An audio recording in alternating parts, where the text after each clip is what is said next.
友情提示：令人头皮发麻的日本怪谈又来了。有网友说，这部电影他找了整整20年，只因想回味一下童年的阴影。结果找到后又看了一遍，得嘞，这下又成了他成年的阴影了。而他就是日本怪谈之一的比留子。相传比留子是创造天地的男神和女神所产下的畸形儿，因为不受待见被扔在了河里。后来畸形儿寄生在了蜘蛛身上，竟然开始喜欢嘎人头，不断换着人头皮肤，因此他被人们称为比留子。更恐怖的是，比留子会不断繁衍，久而久之就泛滥成灾了，人类是苦不堪言的。直到一个勇猛少年的出现，他头戴皇冠，口念咒语，将无数比留子镇压在了一个洞穴之内。直到50年后，洞穴上建了一个学校。殊不知比留子灾难再次降临在了日本。起初是考古老师和一名女同学发现了这里，并一同进入了洞穴。两人以为这里面肯定有个大墓穴，如果能挖掘出来那就太好了。果然两人刚进去没多久，女同学就像是看到怪物一样，眼睛瞪得像铜铃，并不断提醒的老师你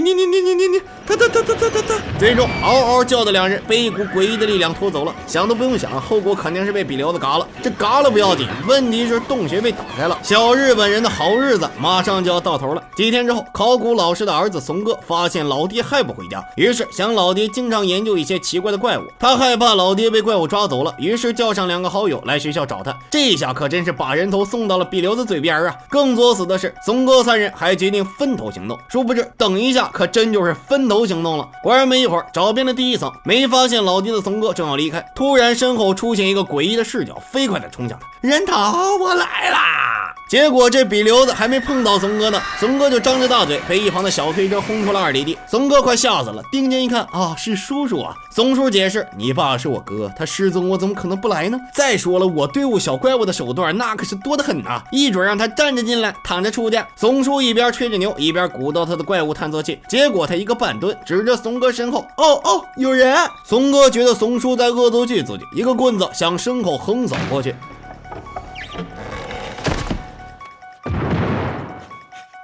突如其来的视觉冲击好像没给两人吓死。松叔扛着大包小包，侄儿啊，咱俩赶紧跑吧，你说我干不过呀。松哥也想走啊，可他作死的2个小伙伴还在学校里，不行啊。松哥心想，那不能丢下他们，不就是怪物吗？跟他干！似乎是被松哥的激情点燃，松叔也来劲儿了，于是改装了一下设备，两人头也不回的朝着教学楼内冲去。一路上只会逞嘴用的两人吓得脑门子直冒汗的。没走多久，松叔就看到了一扇门上全都是血啊！他龇牙咧嘴的走进去，果然看到了一具无头女尸。松叔定睛一看，尸体衣服上的名字是松哥的一名同伴。松叔吓得大叫着要松哥赶紧跑啊！谁知此时的松哥看到窗户上露出了朋友的脸，他竟然鬼使神差的走了过去，结果靠近一看，我刺！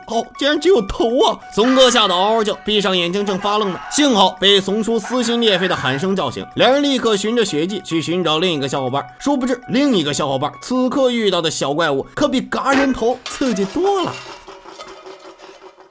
平底锅成精了，竟然凭空转了2圈，忒不正常了。一旁快要吓尿的男孩举着刀嘟着嘴，哎呀，我不怕，我不怕。他大着胆子靠近平底锅，不就是小怪物吗？看我不扎死你！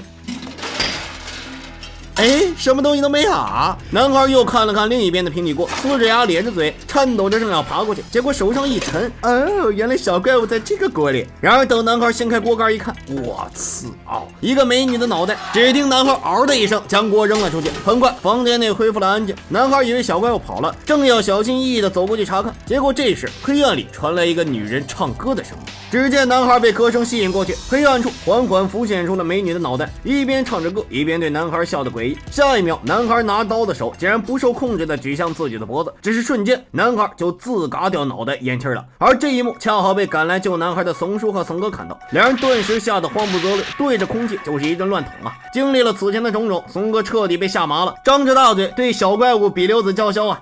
小怪物，你杀我的兄弟，要找放学别走！殊不知比留子最听不得别人威胁的，放学不走就不走，只怕你松哥撑不到放学了。最终看了比留子一整套吓人的表演之后，松哥和松叔此刻的表情已经不能用难看来形容了，那是狰狞啊，无比的狰狞啊！但好在经过这套表演，比留子也累得退下了。得到喘息的松哥两人立刻去到老爹的办公室翻找资料，果然看到了关于研究比留子的书。松叔也算是半个行家，他很快就看出封印比留子的洞穴被人打开了，想要再次封印比留子，不仅要得到咒语，还要找到洞穴。松叔向后翻了几页，没想到竟然发现了咒语，嘎嘎一嘎死！哎呀，简直得来全不费功夫呀！这得着了咒语就好办多了，两人只要找到洞穴，再次封印住比留子就可以了。可此时的两人不知道啊，比留子被封印了这么多年，好不容易自由了，怎么可能乖乖的等着被封印呢？看来松哥和松叔要倒霉喽。野外独处女孩正在游泳，她突然感觉有点不对劲啊，结果我这大长腿咋有点不对劲呢？好家伙啊，这还真是像蜘蛛一样的拥有细长的腿啊！很快，美女缓缓走上岸，向着树林深处走去。看这爬行的速度，应该是有目的性的。果然，美女爬着爬着就来到了一栋废弃的学校内。只见她定睛一看，哟呵，有两个大男人，这可是新的人头皮肤啊！再看对面的两个大男人，被美女的大长腿吓得嗷嗷叫唤，蹬起自行车就开始逃啊！结果这车子都蹬冒烟了，也没能甩了美女。松哥和松叔一看，那不行，分头跑啊！果然，逃跑的松哥很快在一间教室看到了正在弹琴的美女，没想到他竟然一时的看迷了眼。等松哥反应过来时，美女已经消失不见了。松哥意识到不对劲，撒腿就跑，结果关门时夹住了美女怪物比留子的脑袋。幸好松哥力气大，最终关上了门。恰好这时松叔也跑了过来，两人立刻向外跑啊！可比留子依旧紧追不舍，把两人吓得是魂不附体啊！谁知这时松叔竟然掏出了一瓶杀虫剂，对着比留子就是一顿狂喷呐！结果还真管用。很快，松哥两人就凭借着杀虫剂一路斩妖除魔，最终找到了封印比留子的洞穴。洞穴内有个大坑，一看就有大用。果然，两人在封印坑旁边找到了当年封印比留子的少年所戴过的皇冠。然而就在两人研究该怎么办时，之前被比留子杀死的老师，也就是松哥的老爹，竟然又出现了。原来他没死，而是强撑着最后一丝意识来告诉松哥和松叔赶紧走，不然就来不及了。这话音刚落啊，老师也变成了比留子，朝着两人飞来了。只见此时的松叔一手拿着杀虫剂，一手拿着武器，对着飞来的比留子下手毫不客气。可他显然忘了，这洞穴可是比留子的老窝呀！果然，其他被惊醒的比留子一窝蜂的全都出动了。危急关头，松叔和松哥从一扇即将关闭的石门逃了出来。可就在两人以为自己大难不死时，结果松叔一个转身，我操！一只比留子正趴在他的背上，眼看着松叔就要被比留子同化了。关键时刻，松哥果断的戴上皇冠，口念封印咒语，嘎嘎一嘎死。而随着松哥口念咒语，比留子身上竟然着起了火，瞬间就被吸进了洞穴深处。最终，松叔被救了下来。就这样，经历了一场生死劫难之后，出来洞穴的两人看着外面的世界，感觉过了一个世纪一般的漫长。影片到此结束。